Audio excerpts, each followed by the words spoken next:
Iniciamos con una denuncia de presunta corrupción que implica a Diosdado Cabello, el presidente de la Asamblea Nacional de Venezuela y considerado el hombre fuerte del chavismo. Según una demanda de la organización Human Rights Foundation, Cabello habría recibido sobornos por al menos 50 millones de dólares de la compañía Derwick y Asociados, que tiene millonarios contratos con el régimen de Nicolás Maduro.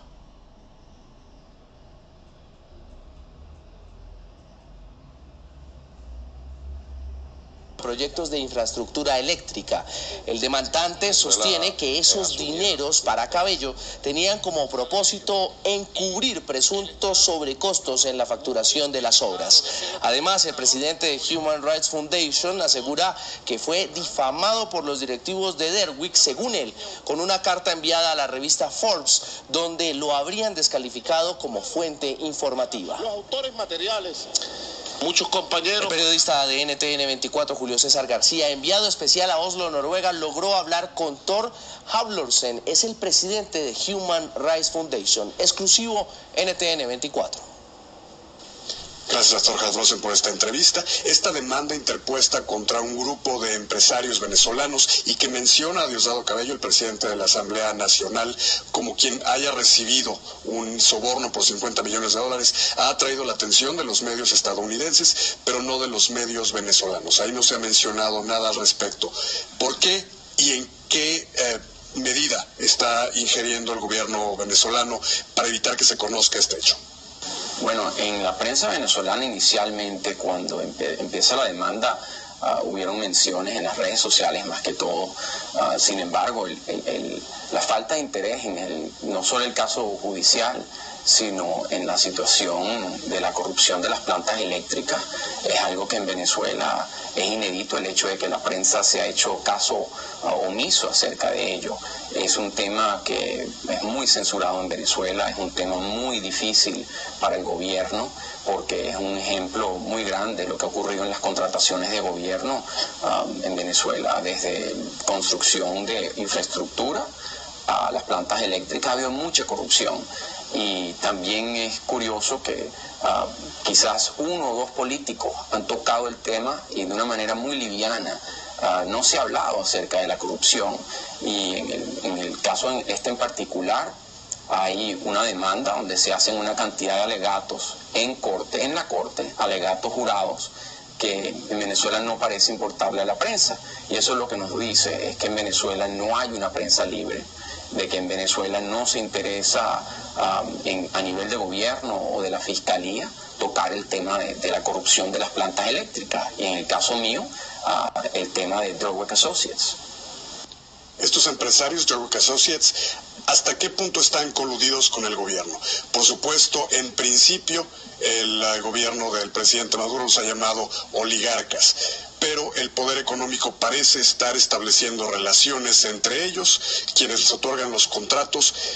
¿Hasta qué punto está la corrupción? Para entender lo que ocurre en Venezuela, es muy importante darse cuenta que el gobierno hoy en día en Venezuela es una maquinaria para sacarle los recursos minerales al país y para convertir esos recursos en depósitos en el exterior, en depósitos en bancos en el exterior o en manos de compinches, camaradas del gobierno, los llamados enchufados del gobierno, o de miembros del gobierno mismo.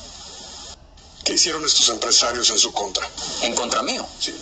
Bueno, yo estaba interesado, ellos entablaron una demanda en Florida en contra de uno de los directores de un centro de investigaciones venezolanos que se llama CEDICE. Y esa demanda a mí me pareció muy curiosa, porque ellos llevaron a cabo esa demanda en Estados Unidos y no en Venezuela.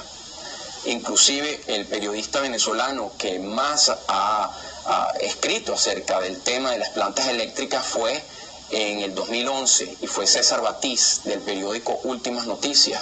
Sin embargo, a él no lo demandaron, y no lo demandaron en Venezuela, sino ocurre esta demanda en Florida, y a mí me pareció muy curioso, venezolanos demandando en Florida. Claro, ellos tenían muchos vínculos con Florida y tienen casas en Florida, viven parte del tiempo en Florida. Sin embargo, no estaban demandando en Venezuela. Me pareció interesante estudiar el tema de cómo se está utilizando una corte estadounidense para silenciar a una persona que no vive en Estados Unidos, a este venezolano. Y al yo asomarme al caso, bueno, terminé siendo un blanco de estos hombres de negocio, los abogados de ellos. Y bueno, vamos a poner muy claro, son personas que no tenían experiencia en el campo de la construcción de plantas eléctricas. Y eso me pareció muy curioso. Es un caso muy curioso donde el gobierno da más de 12 contratos por unas sumas bestiales de más de $1.000 millones a personas que tenían solamente 2, 3 años egresados, en varios casos de ellos 3 años egresados de la universidad y sin experiencia construyendo esto. Entonces era un caso bastante raro y muy interesante. ¿Y la demanda se origina porque ellos qué hicieron? Bueno, la demanda se origina porque ellos le envían a la revista Forbes, donde yo escribía mis investigaciones acerca de derechos humanos y de corrupción. Ellos le envían una carta al director de Forbes diciendo de que yo soy un periodista que le falta la ética profesional, que yo estoy mintiendo acerca de preguntas que yo le había hecho a un proveedor de ellos, que yo soy parte de una campaña difamatoria y eso no es cierto. Y yo no soy parte, ni soy un tarifado, ni soy un periodista pagado para llevar a cabo una campaña de difamación. Por lo tanto, eso me causó mucho daño, porque en Forbes tuve que separarme de la compañía Forbes y ya yo no me permiten escribir más en esa revista, y por eso es que estoy demandando, para verdaderamente poner claro que yo soy un periodista profesional cuando hago mis investigaciones y por ello estoy demandando. ¿Ha habido algún contacto con esta revista? ¿Se ha visto dañada su relación con otros medios? Sin duda alguna que esto me ha impactado mi reputación y con una persona que tiene casi 2 décadas trabajando en el mundo de los sin fines de lucro y derechos humanos para ser acusado de ser un tarifado, eso es enormemente dañino, muy problemático. Y eso sí se ha llevado una campaña en contra mía en Venezuela, en varios medios, diciendo una cantidad de barbaridades acerca de mí personalmente, de mi familia en general. Y por ello es importante, yo a la verdad no le temo, y por eso es que queremos un juicio donde salga toda la verdad y ellos podrán responder preguntas y yo responderé las mías, y que quede en manos de un jurado y que el jurado determine si acaso yo he sido difamado o no. Estos empresarios que, según el texto de la demanda que usted interpuso, trataron de impedirle realizar esta investigación sobre la corrupción en su obtención de contratos estatales, ¿son amigos de los enemigos de su padre? Estamos hablando de los enemigos de Venezuela. Si estamos hablando de gente en el gobierno que está colaborando con la destrucción del país y con como el país se desangra desde el punto de vista financiero, bueno, sin duda esos son enemigos de todos los venezolanos, y son enemigos de la justicia y son enemigos de la ley. Yo no estoy pidiendo nada más allá de que salga la verdad y que se repare el daño que se han hecho.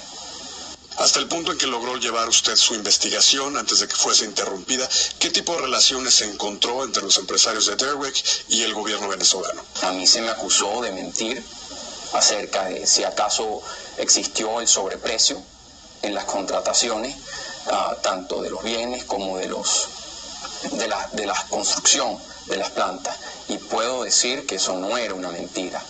Igualmente se me acusó de que yo estaba mintiendo acerca de otros aspectos de las contrataciones o de las relaciones con el gobierno, y también puedo decir de que existen no sospechas, sino más allá de sospechas, de una relación muy estrecha con altos personeros del gobierno y de la presencia de soborno para obtener plantas, contrataciones de esas plantas. Y estamos hablando de varios individuos en el gobierno. El caso es, pienso yo, un caso emblemático de la corrupción que ocurre y que ha ocurrido en Venezuela en los últimos 15 años. Hasta donde usted sabe, ¿hay una investigación de los hechos en Venezuela? No sé, yo por supuesto que no tengo información especial de qué es lo que está haciendo la Fiscalía, pero la prensa venezolana en las últimas noticias cuando reventó esta situación en los informes de César Batiz, yo pienso que no ha llegado a nada. Esto ha podido haber causado conversaciones dentro del Parlamento, dentro de la Asamblea Nacional, a nivel de la prensa. Sin embargo, no hay mucha conversación acerca del tema a niveles del gobierno. No sé por qué. A lo mejor abrirán una investigación. Lo que sí sé es que este es un caso muy importante por las sumas y por el nivel de sobreprecio y lo que es el robo a la nación y al tesoro venezolano. ¿Le parece a usted que el presidente Maduro o Jesse Chacón tienen control de la industria eléctrica en Venezuela? Bueno, desde el punto de vista de control, autoridad, tienen todo el control, porque está en manos del Estado. Si estamos hablando de que si ellos acaso tienen las habilidades y las facultades para proveer al país de la electricidad, no se requiere una gran investigación para ver que en Venezuela hay apagones de electricidad constantemente. El sistema eléctrico es un desastre. Hospitales no tienen luz. Hay gente que está siendo operada con la luz de un teléfono celular. Hay edificios enteros donde no existe, hay ciudades enteras donde no hay luz por varias horas al día. El costo de esto a nivel nacional es un sufrimiento indescriptible para la población, para el nivel de vida de la población, para los servicios. Si los semáforos no funcionan, los hospitales no tienen la electricidad necesaria, las escuelas no tienen la electricidad, las industrias no tienen la electricidad necesaria. Imagínense el impacto que tiene eso. En Venezuela, el gobierno, desde que llegó Chávez, ha gastado más de 20.000 millones de dólares en actualizar al sistema eléctrico nacional. Y lo que se ha visto es más problemas, no menos problemas. Es un desastre. Por eso es que es tan importante que el gobierno vea esta situación como un ejemplo y ellos no quieren tocar el tema porque saben el nivel de corrupción que ha habido a través de diversas empresas de contratación. ¿Conocía usted o conoce alguno de estos empresarios de Terwork Associates a quien está demandando? Bueno, yo no los conocía, yo no sabía quiénes eran ellos, hasta que cuando empecé yo mi investigación recibí una llamada telefónica de una persona que se identificó como uno de los accionistas y socios de la empresa, y él es una persona que yo conocía desde muy pequeño, un individuo que se llama Francisco de Agostino Casado, y él me explicó que ellos eran una gente seria y que por favor yo no escribiera el artículo y que él era un gran amigo mío, y etcétera. Yo le dije que lamentablemente yo iba a seguir la investigación y ver a dónde me llevaba la evidencia. Él entonces me pidió que le concediera una entrevista al presidente de la empresa, Alejandro Betancur López. Quedamos en vernos una semana después. Él me iba a traer los estados financieros de la compañía, los contratos, todo para mostrarme lo que yo le pedí que me mostrara. Sin embargo, esa reunión nunca se dio, porque días más tarde los abogados de Terwork Associates le envían la carta a Forbes pidiendo declarando que yo era un tarifado, que yo era una persona que no era seria, que yo no tenía ética periodística, y eso es lo que causa que Forbes me dijera que ya yo no podía escribir. Eso causó el fin de la relación entre Forbes y yo.